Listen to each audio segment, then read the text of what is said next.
우리의 신앙과 믿음은 많은 순간 경험과 경험에 근거하게 됩니다. 이론적으로 배우고 알게 되죠. 여기 오래 앉아 계시면 정말 많은 성경의 내용들을 듣게 되십니다. 우리는 다 압니다. 예수님이 나를 위해 죽었다 살아나신 것, 나의 기도를 들으시는 것. 그런데 그 이론 들은 것들을 내가 확실히 경험했을 때 그것이 내 믿음이 되는 것을 깨닫게 됩니다. 아무리 주변에서 예수님이 살아계신다고 말을 해주어도, 아무리 부모님이 자녀에게 예수님이 살아계셔라고 해주어도 자녀들에게는 예수님을, 살아계신 예수님을 스스로 경험하기 전까지는 그 안에 뭔가 모를 불신과 살아계시겠지, 막연한 그런 것은 있지만 확실한 믿음이 생겨지지 않는 것을 경험하게 됩니다. 내가 살아계신 예수님을 어떠한 방법으로든 경험하고 느끼지 못하면 눈에 보이지 않는 예수님을 확신하기는, 믿는다고 표현하죠. 믿기는 어려운 일입니다. 저는 뜨거운 마음으로 목사가 되겠다고 신학대학을 갔는데 그냥 제 뜨거운 마음이었던 것 같습니다. 신학을 배우고 철학을 배우고 이론적인 학문을 배우다 보니까 하나님을 향한 뜨거운 마음보다는 종교란 것들이 인간들이 만들어낸 이론같이 여겨졌습니다.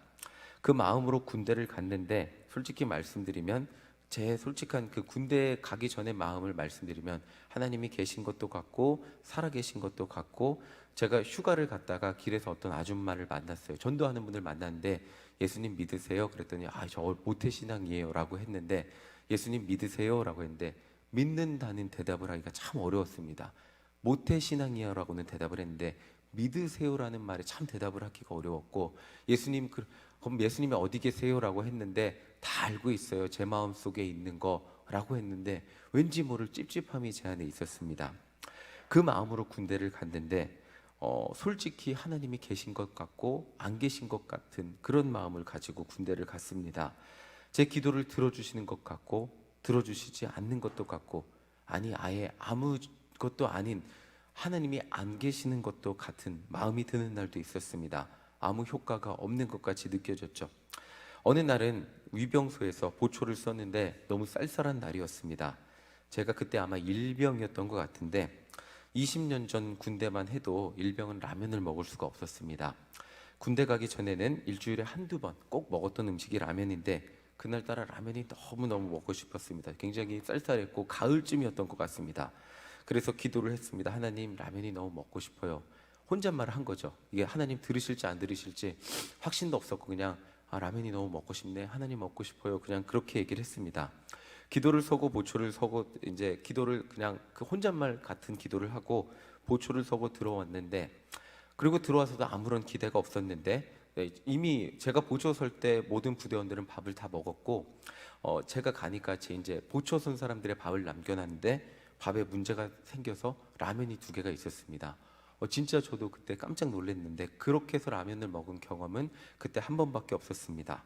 아무 기대 없이 한 기도였고 어떻게 보면 혼잣말이었기 때문에 저도 들어와서 기도한 것조차 까먹었었는데, 그 사발면을 보는 순간 기도가 효과가 있나? 나는 분명 기도를 했었는데, 혼잣말처럼 기도를 했는데, 그때까지 저는 군 생활을 짧게 했지만 그렇게 라면을 먹어본 건 첫 경험이었습니다. 이 이야기를 들으시는 분들은 에이 우연히 겹쳤겠지라고 하시겠지만, 저는 이 경험을 통해서 기도가 효과가 있을 수 있구나라는 작은 사인을 얻게 되었고, 군 생활 동안 어렵고 힘들 때마다 계속해서 더 기도하게 되었습니다. 앞으로 더 힘든 일이 많았습니다. 막 밤에 하늘의 별들을 보며 기도하게 되고 하늘을 두루마리 삼고 막 또르르 눈물을 흘리며 기도하기도 했는데, 이 경험이 제가 군 생활 동안 하나님이 살아계시고 내 기도를 들어주시나 하는 아주 작은 힌트가 되어서 계속해서 기도를 하게 되는 열쇠가 되었습니다. 이 경험이 제 작은 기도를 하나님이 들어주신다는 왠지 제 마음속 작은 확신이 생기는 계기가 되었습니다. 이 이야기를 드리는 이유는 오늘 본문에서 죽음과 사발면이 무슨 상관이 있을까 생각하실 수 있는데, 오늘 본문에서 나오는 마리아와 마르다의 믿음도 이와 비슷하기 때문입니다. 어제 우리가 함께 읽은 말씀을 보면 예수님이 정말 멋지게 말씀하셨는데 나사로는 죽었습니다. 예수님이 나사로의 동네에 도착하자 죽은 나사로의 동생 마르다와 마리아는 똑같이 이런 말을 합니다. 우리 마르다의 말을 한번 볼 텐데 21절 함께 읽어보겠습니다. 시작. 마르다가 예수께 여짜오되 주께서 여기 계셨더라면 내 오라비가 죽지 아니하였겠나이다. 예수님 왜 이제 오셨습니까? 라는 항의성 말이기도 합니다. 예수님이 계셨으면 우리 오빠는 죽지 않았을 겁니다. 그런데 이 말에는 예수님의 능력에 스스로 마르다 자신이 스스로 한계를 부여하는 말이기도 합니다. 오라비가 죽었으니 아무리 예수님이 오셨어도 이제 끝입니다. 예수님이 아무리 대단한 분이시라도 가능성은 없습니다. 그러니까 죽었으니 이제 아무런 가능성이 없다는, 아무리 예수님이 오셨어도 이제는 아무런 가능성이 없다는, 끝이라는 말을 항의처럼 하고 있는 것입니다. 자, 22절 함께 읽어보겠습니다. 22절입니다. 시작. 그러나 나는 이제라도 주께서 무엇이든지 하나님께 구하시는 것을 하나님이 주실 줄을 아나이다. 고백 진짜 멋집니다. 이제라도 예수님을 통해 하나님이 무엇이든지 주실 줄 안다고 고백하고 있습니다. 이 고백이라면 뭐 부활도 기대하는 것 같지만 그 다음 구절들을 보면 이 고백이 100% 예수님을 완전히 믿는 고백이 아니라는 것을 알게 됩니다. 그러니까 마치 제가 군대 가기 전에, 전 모태신앙이라 그랬잖아요. 예수님이 구원자, 뭐든지 하나님이 세상을 만드시고 모든 이론이 제 머릿속에 있고, 저 성경의 내용들을 정말 얼마나 많이 들어봤겠습니까? 이론은 알지만 100% 그 믿음이 아니라는 것을 그 다음 구절을 통해 알게 됩니다. 23절, 24절 함께 읽어보겠습니다. 시작. 예수께서 이르시되 내 오라비가 다시 살아나리라. 마르다가 이르되 마지막 날 부활 때에는 다시 살아날 줄을 내가 아나이다. 지금 예수님이 너 오빠가 다시 살아날 거야 라고 말했는데 마르다가 기대하는 게 뭡니까? 자기가 알고 있는 한계예요. 그게 뭐예요? 마지막 날 부활 때 다시 살아날 것을 기대하는 그런 대답을 하고 있습니다. 사실 이 정도 신앙도 대단한 거죠. 마르다는 자신이 배우고 경험한 신앙이라는 테두리 안에서 최선의 대답을 하고 있는, 부활을 기대한다는 것 자체가 대단한 겁니다. 여기에서 마르다는 예수님을 불신하기보다는 죽은 사람이 다시 살아난다는 것, 아무리 대단한 예수님이라고 해도 그런 능력이 없다는 것을 너무나 잘 알고, 자신의 경험과 그 자신이 알고 있는 세상 그 한계 속에서 예수님조차도 죽음은 어쩔 수 없다는 것을 너무나 잘 알고 있기 때문에 그러한 기대를 하지 못했던 것입니다. 그런데 예수님은 이렇게 대답을 하고 계십니다. 25절, 26절 함께 읽겠습니다. 시작. 예수께서 이르시되 나는 부활이요 생명이니 나를 믿는 자는 죽어도 살겠고 무릇 살아서 나를 믿는 자는 영원히 죽지 아니하리니 이것을 내가 믿느냐.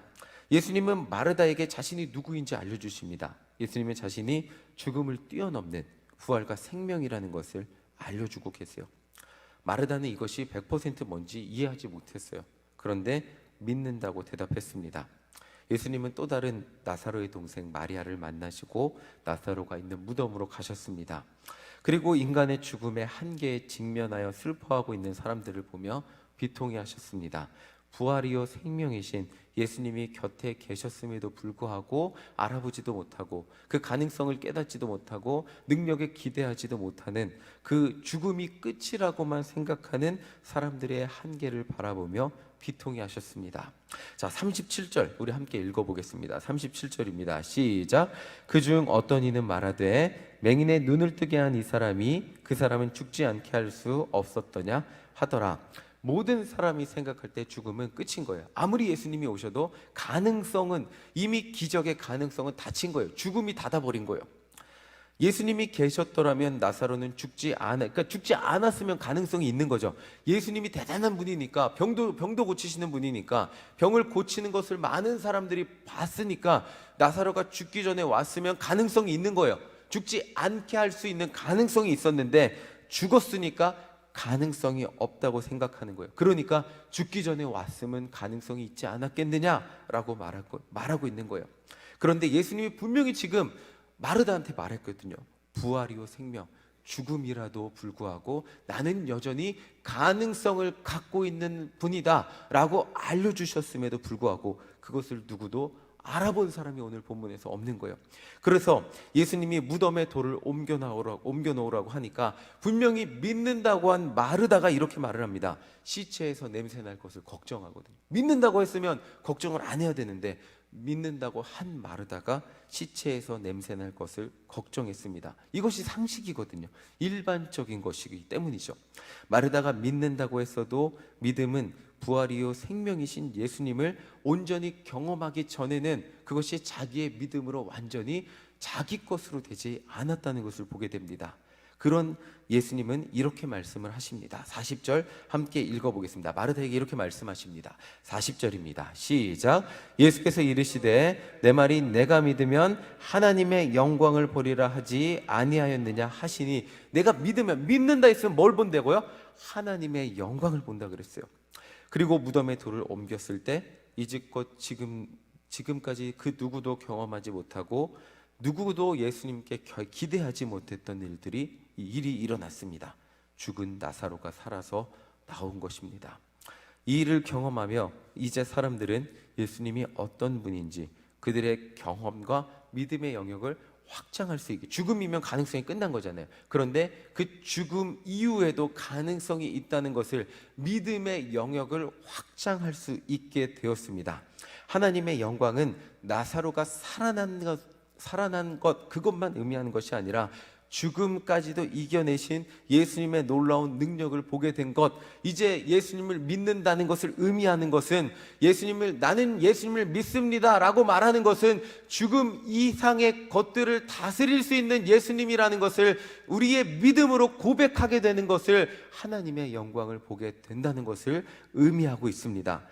예수님이라는 분의 능력에는 한계가 없는 거예요. 우리는, 인간은 죽음이면 끝이 났다, 죽음이면 가능성이 없다, 아무리 예수님이라도 죽음이면 어떻게 할 도리가 없다라고 우리의 입으로 한계를 지으며 말하고 있는데, 하나님의 영광을 보게 된 사람은 죽음도 다스리시는 예수님이다 라고 고백하게 되는 것을 오늘 말하게 되는 것입니다. 그것이 우리의 믿음이 되는 것이죠.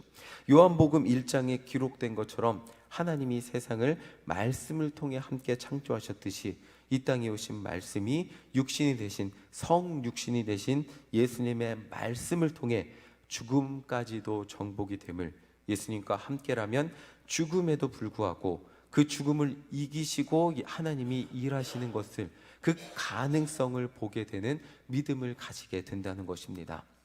우리의 인생에 수많은 일을 경험하게 됩니다. 그런데 우리가 좌절하게 되죠. 예수님을 믿음에도 불구하고 좌절하게 됩니다. 왜 좌절할까요?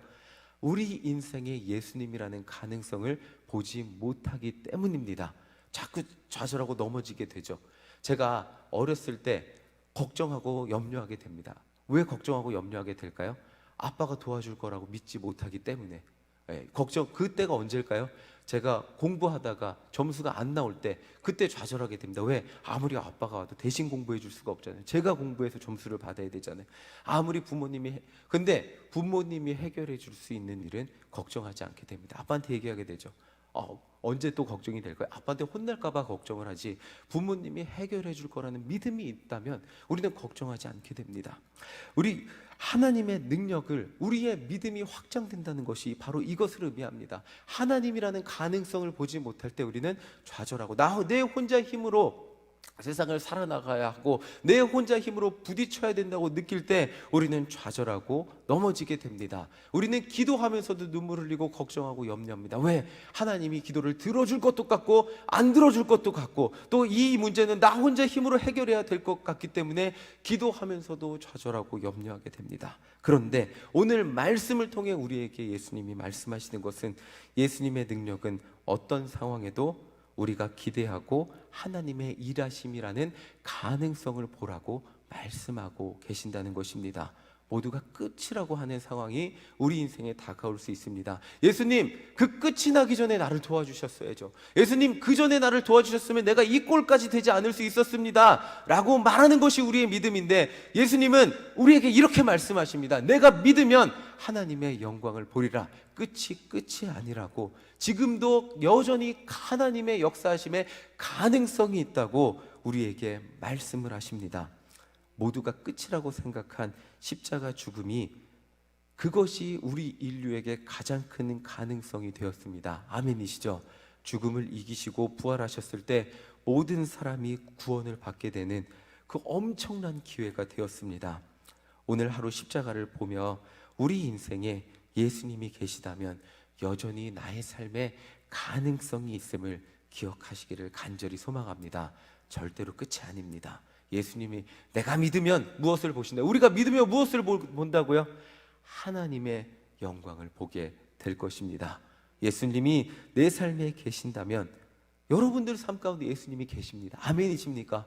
그 계시는 예수님을 믿고 오늘 그 문을 붙들고 기도한다면 내가 생각하는 어떤 가능성보다 더 놀라운 일이 일어나게, 우리 인생 가운데 일어나게 됨을 믿고 의지하시며 기도하시기를 간절히 소망합니다. 하나님은 오늘도 살아계시고 우리 삶 가운데 역사하시고 어떠한 일이든 가능하신 분임을 믿음으로 고백하며 기도하는 우리 모두가 되시기를 간절히 소망합니다. 우리가 믿음으로 나아갈 때 모든 일이, 죽음이라는 굴이 열려 죽음을 딛고 일어난 나사로, 내 삶의 죽음과 같은 일을 딛고 일어나는 우리가 되게 하실 줄 믿습니다. 아멘이시죠? 아멘. 우리 함께 찬양하겠습니다. 407장 구주와 함께 나 죽었으니 선포하고 우리 함께 고백하게 찬양하겠습니다. 우리 선포하겠습니다. 우리 함께 선포하겠습니다. 시작. 예수님은 나의 부활이시다, 생명이시다. 예수님을 믿는 자는 죽어도 산다. 나는 영원한 부활의 주인공이다. 나는 오늘도 예수님의 부활을 나의 부활로 누리며 산다. 한 번 더 하겠습니다. 예수님은 나의 부활이시다, 생명이시다. 예수님을 믿는 자는 죽어도 산다. 나는 영원한 부활의 주인공이다. 나는 오늘도 예수님의 부활을 나의 부활로 누리며 산다. 우리 한 번 더 믿음으로 선포합니다. 예수님은 나의 부활이시다, 생명이시다. 예수님을 믿는 자는 죽어도 산다. 나는 영원한 부활의 주인공이다. 나는 오늘도 예수님의 부활을 나의 부활로 누리며 산다. 아멘. 아멘. 우리 가운데 이 부활의 역사가 일어나게 됨을 믿습니다. 아멘. 우리 함께 찬양하겠습니다.